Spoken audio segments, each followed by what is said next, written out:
In exercise 9, we're told that Sam and Jeremy have ages that are consecutive odd integers. The product of their ages is 783, and we want to know which equation can be used to find Jeremy's age if he is the younger man. We're looking for consecutive odd integers. Remember, consecutive odd integers are 2 units apart, so if we called the first one n, the next odd integer is 2 units away at n plus 2. The variable we're using in this problem is j, so we'll use j and j plus 2. We're told that the product of their ages is 783. A product is multiplication. If we take the age of each of the boys, j times j plus 2, that product equals 783. Distribute, and we have j squared plus 2j equals 783. Look at the choices carefully and identify the correct solution. Choice 3 is the answer. In exercise 10, we're told that a population that initially has 20 birds approximately doubles every 10 years. Which graph represents this population growth? Remember, if something is doubling, it means that we're multiplying by 2. That's important. If we have repeated addition, we have a linear function. If we have repeated multiplication, we have an exponential function.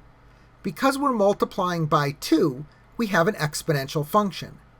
Looking at the graphs, we can instantly eliminate choice 4 because that's a linear function. If the population is doubling, it means that it's increasing. If we look at the graphs, we see that 2 of them are increasing and 1 of them is decreasing. Choice 2 is out.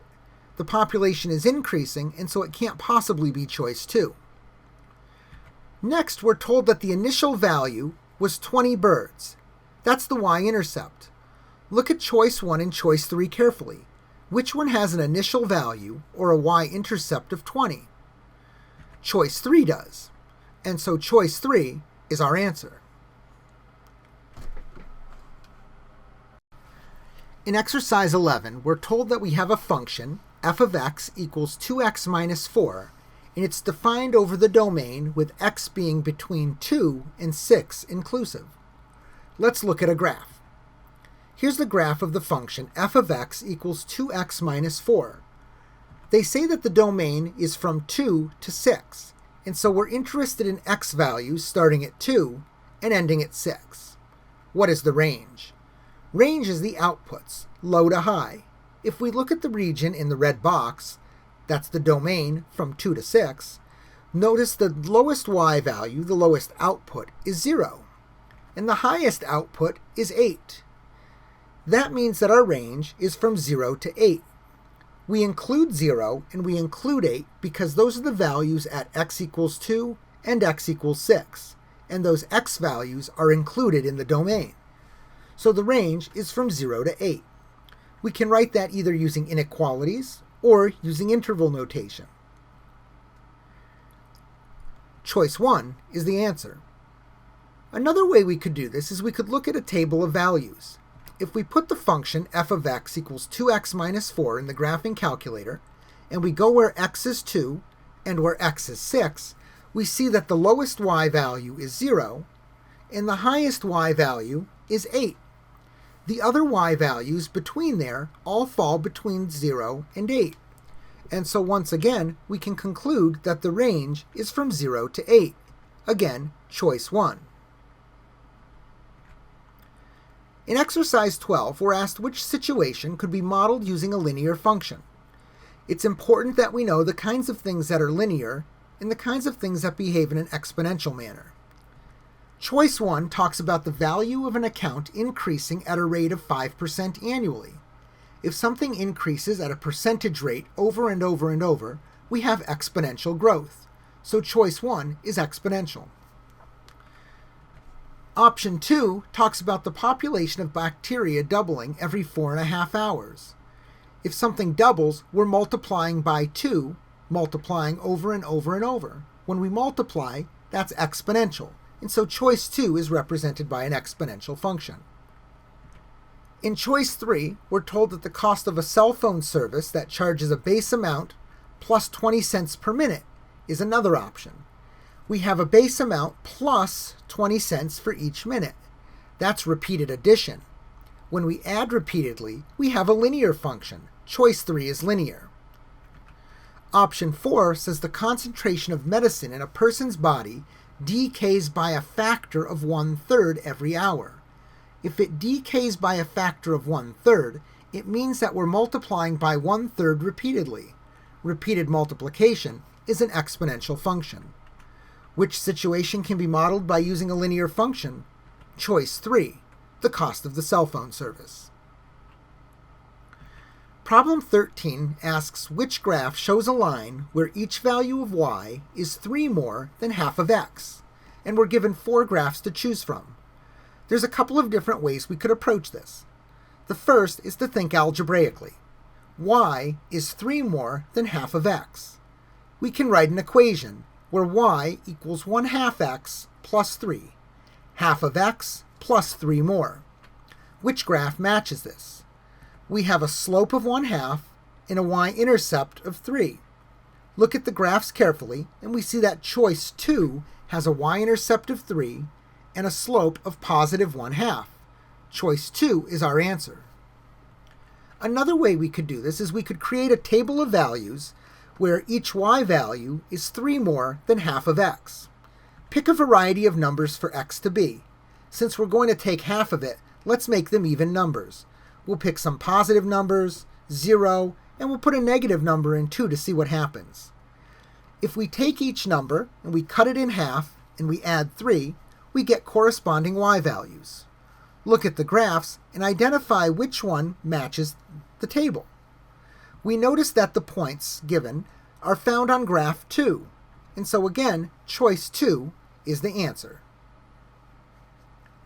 In problem 14, we're given the table which shows the average diameter of a pupil in a person's eye as he or she grows older. We want the average rate of change in millimeters per year of a person's pupil diameter from age 2 to 80. Average rate of change is found by using the slope formula, y2 minus y1 over x2 minus x1.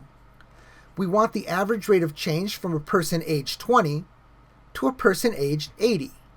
We identify those values in the table, and we write down those points. We substitute them into the formula and work carefully. We find that the value is negative 0.04. The average rate of change is negative 0.04, or choice 4. In exercise 15, we're given an expression, and we're asked which of the choices is equivalent. There are several ways you could approach this problem. Option 1 would be to factor. This is a quadratic form trinomial, and so we can split the middle. We want numbers that multiply to 36 and add to negative 12. That's negative 6 and negative 6. We do the substitution, and then we factor each half of the expression. We end up with x squared minus 6 times x squared minus 6. Choice 1 is the equivalent expression. But suppose you don't recall how to factor, and you need to find the solution to this problem. Well, there's another option, although it's a little more time-consuming. You could take each of the choices, write them out, and multiply. Remember, you have to use the distributive property to do this, and then combine like terms.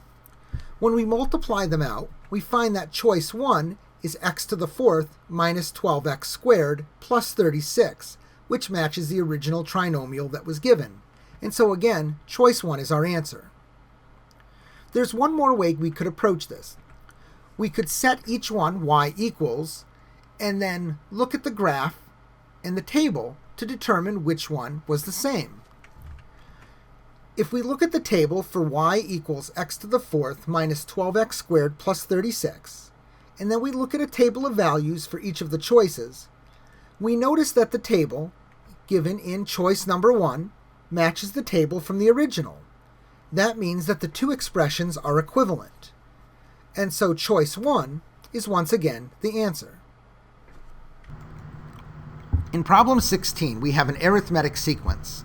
Remember, an arithmetic sequence is a sequence that's characterized by repeated addition. We want to write an equation that can be used to find any term in the sequence. There are a couple of different ways we can do this. Let's take a look at these options. Let's see what the sequence looks like. The third term is 10, and the fifth term is 26. To go from 10 to 26, we added some number twice. Let's call that number n. What is the common difference? Well, 10 plus 2n gave me 26. The number that we added each time was 8, and so the common difference is 8. We can use that common difference to fill in the blanks. 10 plus 8 is 18, and 18 plus 8 gave me 26. Now let's go backwards. 2 plus 8 gave me 10, so the second term must be 2. And what did I add to 8 to get 2? Well, negative 6. Now I have my first term and my common difference, so I can use my formula. an equals a1, the first term, plus the common difference, d, times n minus 1. First term is negative 6. Common difference is 8. Distribute the 8, combine like terms, and we see that the equation is an equals 8n minus 14. Choice 2. Another option to solve this would be to look at the table of values for each of the given equations. We have our arithmetic sequence with our third term of 10 and our fifth term of 26.